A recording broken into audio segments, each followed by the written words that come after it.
le volet de cette initiative que moi je soutiens et que j'encourage. Docteur Frédéric.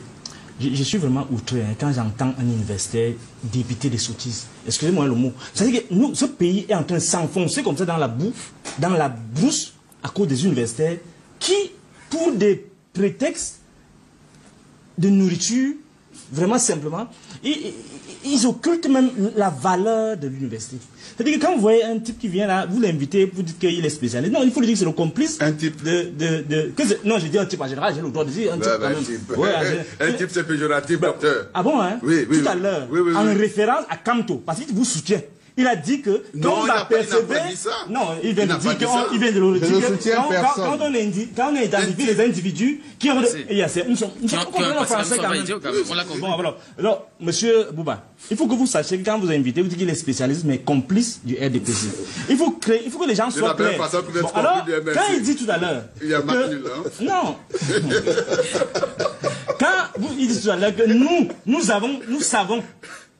Si votre secrétaire de la communication était là, lui qui connaît le style, il allait identifier effectivement ce qu'il est en train de dire. C'est-à-dire que quand nous savons ce qui s'est dit, c'est-à-dire qu'il est là, il assume son appartenance à la clique qui gouverne, quoi. C'est ça. En réalité, ce que veut dire, c'est que l'honorable a dit quelque chose de très intéressant, c'est que il faut vraiment que les gens soient de bonne foi, n'est-ce pas? Parce que c'est fondamental. C'est très bien. Ce que veut dire donc, c'est que si vous êtes de mauvaise foi, comment vous allez être capable d'identifier qui est de bonne foi? Si fondamentalement, si vous êtes de mauvaise foi, comme c'est le cas, comment vous allez donc identifier celui qui est de bonne foi? Je vais continuer, vous allez répondre. Très bien, merci. Parce que tout à l'heure, vous avez semblé dire que, oui, et je suis outré, chaque fois vous faites vos choses, vous dites que le président de la République a fait ci, est-ce que vraiment, dans sa volonté, est-ce qu'il est d'accord qu'on change le cours des résultats? Qu'est-ce qu'il en sait? Ils ne sont pas ici dans l'autocratie, nous sommes ici dans la démocratie. Il doit écouter le peuple. On n'est pas là pour suivre sa volonté, monsieur. Ce n'est pas un dictateur qui est venu conquérir un territoire. Nous sommes en démocratie, ça suppose quoi? Ça suppose que sa volonté est la matérialisation de l'intérêt général. Il n'a rien en lui. Il a tout des Camerounais. Il n'est pas là parce qu'il a conquis un territoire, il est un souverain, parce qu'il a permis le pays de s'instituer dans de longues traditions au point où il est devenu un roi. Bouba, ce que je veux dire par là, c'est quoi? C'est que, fondamentalement, ce qui se joue là, c'est que si vous voyez tout le remue-ménage, c'est parce que Camto était présent. Et Camto, c'est vraiment la bête noire des incompétents. C'est la bête noire des incompétents parce que quand vous causez avec ce type, quand vous discutez avec lui, moi je suis allé avec lui. Vous avez déclaré votre proximité avec Camto? Non, je n'ai pas déclaré. Attendez, ne demandez pas donc de le faire aussi. Ce qu'il veut dire, c'est que je suis allé chez Camto. Je vais vous dire donc. Je suis allé chez Camto, le président Camto, pas pour faire allégeance, c'est pour comprendre. Parce que mon rôle, c'est un peu écouter les acteurs. Et dans ces conditions-là, je sais prendre mes distances, mais je ne sais pas m'aliéner, être un larbe. Ce qui se passe devant ce plateau, c'est qu'il y a un type qui est universitaire, mais qui est le larbe des gens qui sont incompétents, incapables de diriger, et qui trouvent le moyen toujours de museler, de phagocyter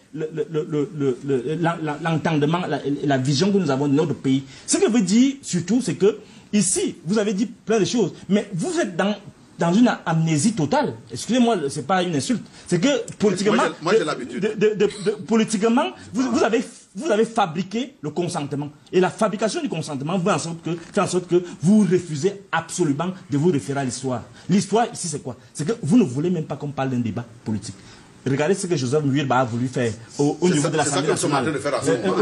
C'est un débat ou c'est pas un débat? Non, c'est parce que... On ne débat pas? Non, on ne débat pas. C'est pas ça le cas ici. Ici, c'est réglementé par les médias. Donc, ça, c'est autre chose. J'ai dit, par rapport à ceux que vous voulez condamner là, c'est-à-dire que les gars qui s'organisent pour impulser un débat, Joseph Muirba à l'Assemblée nationale, il a son tort, son crime, c'est qu'il a voulu initier un débat sur la crise de nos eaux. On l'a persécuté jusqu'à ce qu'il a fui. Voilà le régime du président Paul Biya. Ne faites pas en sorte que les populations, heureusement parmi vous, il y a des gens quand même qui comprennent qu'il faut changer ce logiciel-là. J'ai causé avec les gens qui sont moins intégristes que ceux qui sont aux avant-postes. Le contrôle social asphyxiant que vous imposez aux Camerounais ne permet rien. Donc les lois du fait accompli que vous voulez imposer aux gens là, on doit les changer. Ce n'est pas parce que la loi est mauvaise qu'on doit la prendre comme un exemple. Il faut changer les lois, monsieur. Et c'est ça qu'il faut. Et au-delà même du code électoral, il faut changer toute la constitution. Et tout, il faut revoir le statut de l'État. Vous êtes pour ce toilettage? Non, non seulement le toilettage, il faut revoir le système général dans lequel nous vivons. C'est-à-dire que la structure juridique, la structure économique, sociale et tout ça, toutes ces valeurs-là, ces fausses valeurs-là, on doit les balayer et imposer quelque chose de nouveau pour que le Cameroun décolle. Actuellement, là, on ne peut pas se développer avec ça. Petite précision. Que lui, j'ai vu quelqu'un qui est dense, qui est au-delà de ces choses. On est reparti. Donc, On a fait la propagande. non, c'est pas la Professeur propagande. de philosophie, c'est la propagande que vous faites. Vous faites la propagande. Ça vous gêne en quoi? On n'est plus dans le raisonnement. Non, Vous faites la propagande. Non, je vous donne mon sentiment. Admettez. La démocratie, c'est la sincérité. on revient, Laissez-moi m'exprimer. Nous n'allons pas faire le débat Monsieur de personne. honorable. Mais c'est lui qui commence à Non, faire c'est pas un débat sur personne. Docteur Fridolin De même qu'on valorise le président de la République en montrant tous les schémas de Dieu. De même là, on doit Vous faites une apprécier. affirmation gratuite comme ça, il est dense. Ça veut dire quoi, il est dense? Elle est gratuite, votre affirmation. Vous n'êtes pas mon étudiant. Vous n'êtes pas mon étudiant, ni mon professeur. Donc je sais le français que parle. Laissez-moi donc m'exprimer. Oui, laissez-moi m'exprimer. Si vous voulez savoir les précisions, vous me dites hors antenne. Alors, ce qu'il veut dire, c'est quoi? On doit valoriser ce que nous avons de meilleur. Tout le bavardage qui se fait là, c'est pour tuer ce que nous avons de meilleur. C'est ce qu'il veut dire. Alors, dans ces conditions, vous êtes une instance pour pouvoir savoir ce qui est le meilleur. Vous n'êtes pas une instance. Bon, ça vous gêne beaucoup, hein? Non, ça ne me gêne pas. Bon, laissez-moi donc m'exprimer. Vous vous érigez en instance. Un peu d'humilité. Je suis spécialiste des principes. Non, vous n'êtes pas une instance. Des valeurs. Vous n'êtes pas Bon, une alors, instance. ce que je veux dire, c'est quoi? C'est que vous avez posé une question. Dans un pays normal, sortez par là. Dans un pays normal, on n'aurait pas toute cette agitation si les gens sont réunis et qui n'ont pas cassé, qui n'ont pas fait beaucoup de bruit, qui sont là en train de discuter à voix basse. Alors, ce que je veux dire, c'est que on a mieux à faire. Et, Bouba, il y a tellement de problèmes qui se posent. Regardez notre école. Regardez ce qui se passe avec la drogue partout. Avec les bars mitoyens avec les collèges. Tout ça, ce n'est pas des problèmes. Pour que le sous-préfet aille regarder seulement qu'est-ce qui se passe là-bas dans la chambre là. Donc alors, le vrai problème qui se pose, c'est ça. Il faut que les gens sachent que, au-delà de ces petites subtilités sur lesquelles ils vont s'agripper pour faire rayonner leur envie, leur myopie politique, il faut que les gens aient un regard plus large. Pour qu'ils puissent arriver à percevoir les principes à partir desquels un pays peut décoller vraiment économiquement. Un pays ne peut pas décoller économiquement lorsque le chef de l'État, parce que le sous-préfet c'est le chef de l'État dans sa localité, lorsque le chef de l'État est occupé seulement à regarder le derrière de certaines personnes, au lieu de regarder qu'est-ce qui fondamentalement va faire rayonner son lieu de commandement. Le commandement, il faut qu'on le rappelle, les gens de l'ENAM là. Le commandement, ce n'est pas l'exercice de piétinement, l'exercice d'ensommeillement, l'exercice de la décrépitude dans les principes qui gouvernent un peuple. Le commandement, c'est faire rayonner autour de soi la joie, le bonheur, et non pas avoir le goût fade et sadique de celui qui n'est content que lorsque une résistance cède. Paul-Éric Mbolo, quelles sont les chances de reçu d'une telle il a été reçu même par le Premier ministre. Monsieur, taisez-vous quand même. Là, vous taisez. Vous respectez les gens quand ils parlent.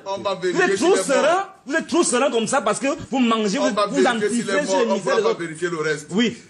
Il faut respecter les gens, monsieur. D'accord, chutez maintenant. On vous a dit tout à l'heure, monsieur le représentant du PCN vous a fait observer et vous n'avez pas daigné répondre. Chez vous, dans votre village, vous n'avez pas de route, vous n'avez pas l'électricité, sauf chez vous. Et vous êtes content de ça. Et vous venez ici claironner des inepties sans respect pour les gens qui ont supposé vous avoir élu. Il faut respecter les gens, monsieur. Si vous êtes dans un pouvoir et que vous êtes incapable de faire rayonner le bien-être autour de vous. Dans tel que nous sommes dans une république, ça sert à rien d'ouvrir les yeux comme ça. Ouvrir quoi? Parce que la véhémence, vous savez, la véhémence, écoutez, la véhémence avec laquelle je parle. Parce que je suis étonné que les gens soient si incapables de ressentir la douleur des gens. C'est comme ça. Laissez-moi chuter. Laissez-moi chuter. Non, c'est que. Pour revenir à notre sujet. Laissez-moi élaborer, monsieur. Non, on n'a plus beaucoup de temps, malheureusement. Sortez. Alors, ce que je veux dire, c'est qu'en réalité, nous sommes à une époque en attendant l'aurore. Parce que l'aurore, on l'attend indéfiniment. En attendant l'aurore, nous devons tisser en réalité les bouquets d'espérance. Et pour tisser les bouquets d'espérance, il faut baliser un nouveau chemin, un nouveau contrat social. On ne peut pas arriver à se satisfaire seulement du petit plaisir personnel que nous avons, du petit plaisir que nous fait avoir les propositions que nous faisons, parce que par derrière, on a quelque chose. Je dois préciser ici, ça a été dit,